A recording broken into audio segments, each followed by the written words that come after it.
ఓం మహాగణాధిపతయే నమః. ఓం గురుభ్యో నమః. ఓం శ్రీమాత్రే నమః. పరమేశ్వర స్వరూపమైనటువంటి జ్యోతిష, వాస్తు మరియు ఇతర అనేకమైనటువంటి శాస్త్రములను మనకు అందించినటువంటి మహర్షులకి నమస్కారం. హయగ్రీవ హయగ్రీవ హయగ్రీవేతి యో వదేత్ తస్య నిస్సరతే వాణి జహ్నుకన్యా ప్రవాహవత్.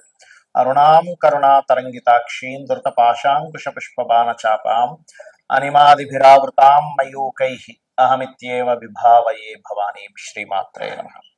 ప్రేక్షకులకి ఆ లలితాంబిక అమ్మవారి యొక్క అనుగ్రహం పరిపూర్ణంగా కలగాలని మనస్ఫూర్తిగా కోరుకుంటూ మనం ఈరోజు చెప్పుకోబోయేటువంటి అంశము ఏమిటి అంటే, చాలా మంది నన్ను అడుగుతున్న విషయం ఏంటంటే, ఒక 7వ తేదీ జరిగినటువంటి సంఘటన ఏదైతే రంగరాజన్ గారి మీద చిలుకూరు బాలాజీ టెంపుల్లో ఉండేటువంటి ప్రధాన అర్చకుడు ఎవరైతే ఉన్నారో ఆయన మీద జరిగిన దాడి విషయంలో మనం గతంలో ఒక 15-20 రోజులు, ఒక నెల రోజుల ముందే ప్రిడిక్ట్ చేయడం జరిగింది. అమ్మవారి అనుగ్రహం వల్ల మనకు గొప్పతనం ఏం లేదు, మహర్షులు మనకి ఇచ్చినటువంటి ముండైన ఆస్ట్రాలజీలో ఉండేటువంటి కొన్ని తీసుకొని.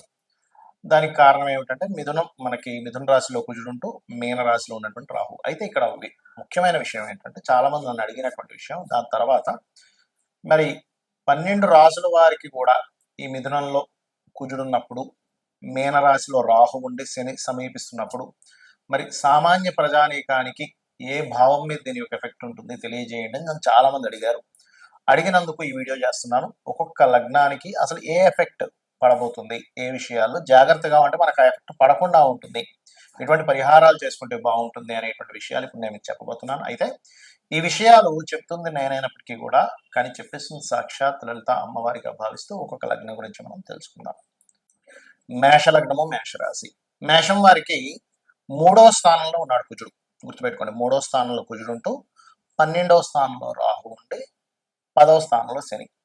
ఎప్పుడు కూడా ఈ కుజుడు ఏదైతే ఆవేశానికి కారకుడు ఎవరైతే ఉన్నాడో, ఉద్యమాలకి, ఆవేశానికి, కమ్యూనికేషన్స్కి కారకుడు ఎవరైతే ఉన్నారో, ఆ కారకుడు ఎవరైతే ఉన్నాడో ఆ కుజుడు రాహుతోని కేంద్రంలోని, కేతుతోని కేంద్రంలోని మరియు శనితో కోణంలో ఉన్నాడు. ఇలాంటప్పుడు ఏం జరుగుతుంది అంటే, ముఖ్యంగా మేషం వారు తీసుకోవాల్సిన ముఖ్యమైన జాగ్రత్త, ఎక్కడైనా ఇన్వెస్ట్మెంట్ చేస్తున్నాము, ఇన్వెస్ట్మెంట్ చేసేటప్పుడు కాస్త జాగ్రత్తగా ఉండాలి. గుర్తుపెట్టుకోండి. ఆవేశపడి ఇన్వెస్ట్మెంట్ చేసేసానండి అంటూ ఉంటారు, ఆవేశపడి ఒక స్టెప్ తీసుకున్నానండి అంటూ ఉంటారు. అంటే ఇక్కడ అర్థం ఏమిటి, ఒక అగ్రెసివ్గా తీసుకునే స్టెప్ ఏదైతే ఉందో అది మిమ్మల్ని ఇబ్బందికి దారితీస్తుంది, ఇబ్బందికి గురి చేయబోతుంది అని అర్థం. అలాగే ఇక్కడ దశమ స్థానంలో ఉండేటువంటి శని మీద కేంద్ర సంబంధం వచ్చింది కాబట్టి, అంటే మనకి ఒక గ్రహం నుంచి ఒక గ్రహం కోణంలో ఉండేటువంటివి ఏం చేస్తాయంటే, పర్టికులర్గా ఇది చేసేటువంటి బిజినెస్ల మీద, ఎందుకంటే 11వ స్థానంలో, మేషలగ్నం నుంచి 11వ స్థానంలో కాబట్టి చేసే బిజినెస్ మీద ఒత్తిడి పెరుగుతూ ఉంటుంది. మరి ఈ సమయంలో మరి ఏదైనా మంచి జరగదా, ఈ కాంబినేషన్ సేపు మనం బ్యాడా అంటే కాదు, ధైర్యాన్ని కూడా పెంచుతాడు. ఇక్కడ మేషం వారికి కొత్త ధైర్యం అనేటువంటిది వస్తుంది, కొత్త ఐడియాస్ చేస్తారు. రాజకీయ సంబంధించిన లేదా గవర్నమెంట్ రిలేటెడ్ లేదా మెడికల్ రంగాల్లో ఉండేటువంటి వారితో కొత్త స్నేహాలు కూడా ఏర్పరుస్తుంది ఈ కాంబినేషన్ అనేటువంటిది. అయితే మరి ఈ ప్రభావం ఇలా ఉన్నప్పుడు మీకు ఆవేశపూరితంగా ఇన్వెస్ట్మెంట్స్ కావచ్చు, ఉద్యోగ సంబంధించిన విషయాల్లో కావచ్చు, ఎటువంటి రాంగ్ స్టెప్ పడకుండా ఉండాలంటే ఏం చేయాలి చూసుకున్నట్లయితే, మీరు సింపుల్గా ఏమీ లేదు, మీకు దగ్గరలో ఏదైనా స్కందుని యొక్క ఆలయం ఉన్నట్లయితే ఆ స్కందుడు ఆలయానికి వెళ్ళి పుష్పాలతో పూజ చేయడం, లేదా ఇంట్లోనే స్కందునికి పుష్పముతో పూజ చేయడం, ఓం స్కందాయ నమః అనేటువంటి ఎర్రటి పుష్పాలతో పూజ చేయండి. అలాగే వీలుంటే కనుక మీకు దగ్గరలో శివాలయం ఉన్నా, లేకపోతే ఇంట్లో శివలింగం ఉన్నా బిల్వ పత్రముతో పూజించడం చేయండి. దీంతో పాటు 12వ స్థానంలో రాహు ఉన్నాడు కాబట్టి విదేశాల్లో ఉండేవారు కొంచెం, ఎందుకంటే విదేశీ స్థానంలో ఉండేటువంటి రాహుకి కుజుడితో సంబంధాలు ఏర్పడ్డాయి కాబట్టి, అందుకే సర్వసాధారణంగా కూడా ఇప్పుడు విదేశాల్లో ఉండేవారి పరిస్థితులు కూడా కొంత ఇబ్బందిగా ఉంది. న్యాచురల్గా 12th హౌస్ సంబంధం కాబట్టి ఈ విషయాల్లో జాగ్రత్తగా ఉంటూ కాస్త గోవులకి క్యారెట్స్, బెల్లము తినిపిస్తూ ఓం దుమ్ దుర్గాయ నమః అనే నామస్మరణ, ముఖ్యంగా మేషం వారు సూర్య నమస్కారములు కనుక ఎక్కువగా చేస్తూ ఉన్నట్లయితే ఉపాసనా కారకుడు అవుతాడు మేషానికి. కాబట్టి ఎటువంటి ఇబ్బంది కలగకుండా మీ యొక్క లైఫ్లో ఎటువంటి ఆవేశపూరితమైనటువంటి ఆలోచనలు చేయకుండా కొంచెం జాగ్రత్తగా మీ లైఫ్ అనేటువంటిది వెళ్ళడం జరుగుతుంది. మరి కొంతమందికి జన్మజాతకం ఉండదు, మరి వారి పరిస్థితి ఏమిటి?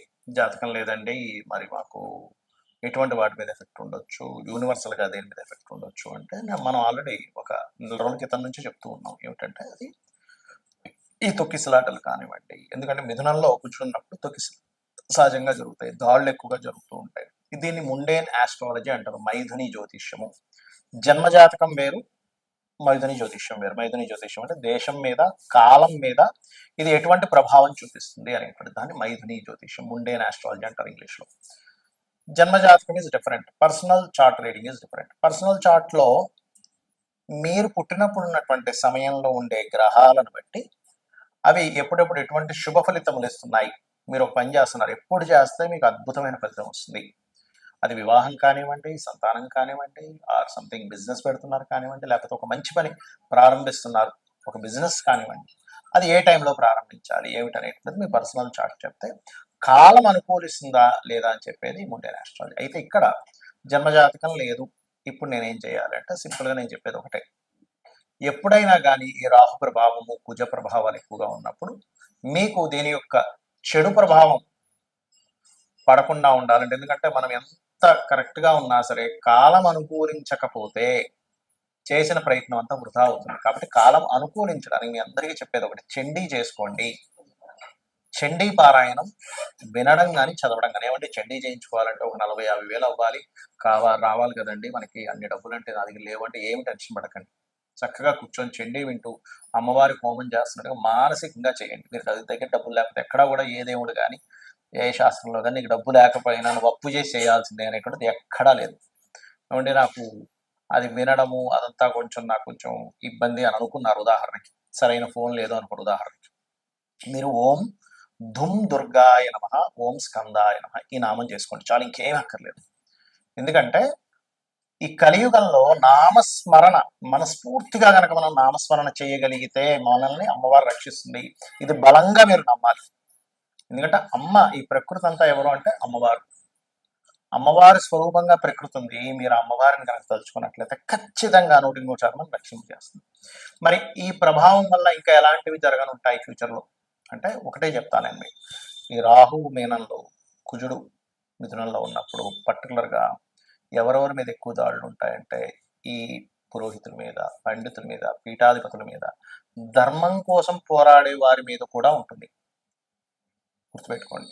అలాగే సైనికుల మీద కూడా, ఎందుకంటే కుజుడు ఏ రకంగా అయితే రాహుని ఎఫెక్ట్ ఇస్తున్నాడో రాహు కూడా కుజుడికి ఎఫెక్ట్ ఇస్తూ ఉంటాడు. కాబట్టి సరిహద్దుల్లో ఉండేటువంటి సైనికులు, పోలీసులు, సెక్యూరిటీగా ఉండేటువంటి వారు, మీరు కాస్త భద్రతా సిబ్బంది ఏదైతే ఏ రంగాల్లో ఉంటారో అది కేవలం ఫిజికల్గా కనబడేది మాత్రమే కాకుండా మనకి సెక్యూరిటీ, సైబర్ సెక్యూరిటీ అంటూ ఉంటారు చూడండి, సైబర్ సెక్యూరిటీని కూడా బీట్ చేసేసి వాళ్ళు ఎంటర్ అయిపోయారు, ఈ రకంగా హ్యాకింగ్స్ జరిగాయి అంటూ ఉంటాం. ఎందుకంటే Rahu is the software.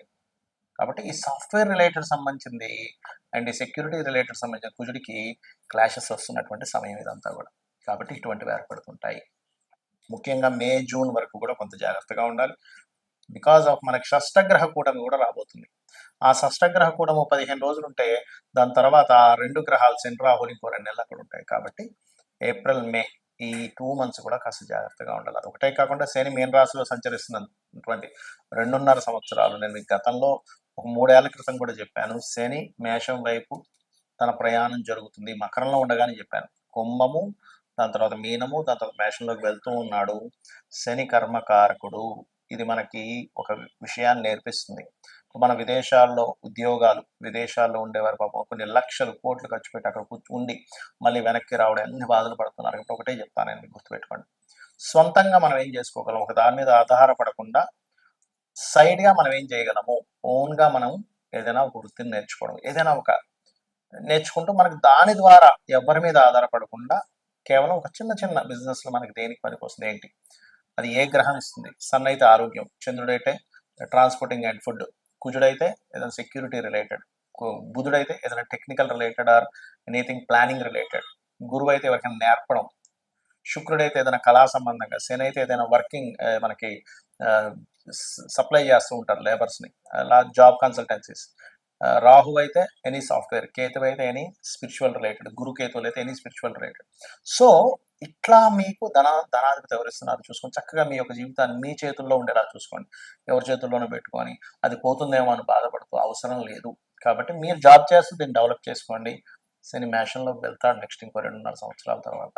So be careful. అమ్మవారి అనుగ్రహం మీ అందరికీ పరిపూర్ణంగా ఉండాలని మనస్ఫూర్తిగా మరొకసారి కోరుకుంటూ శ్రీమాత్రే నమః.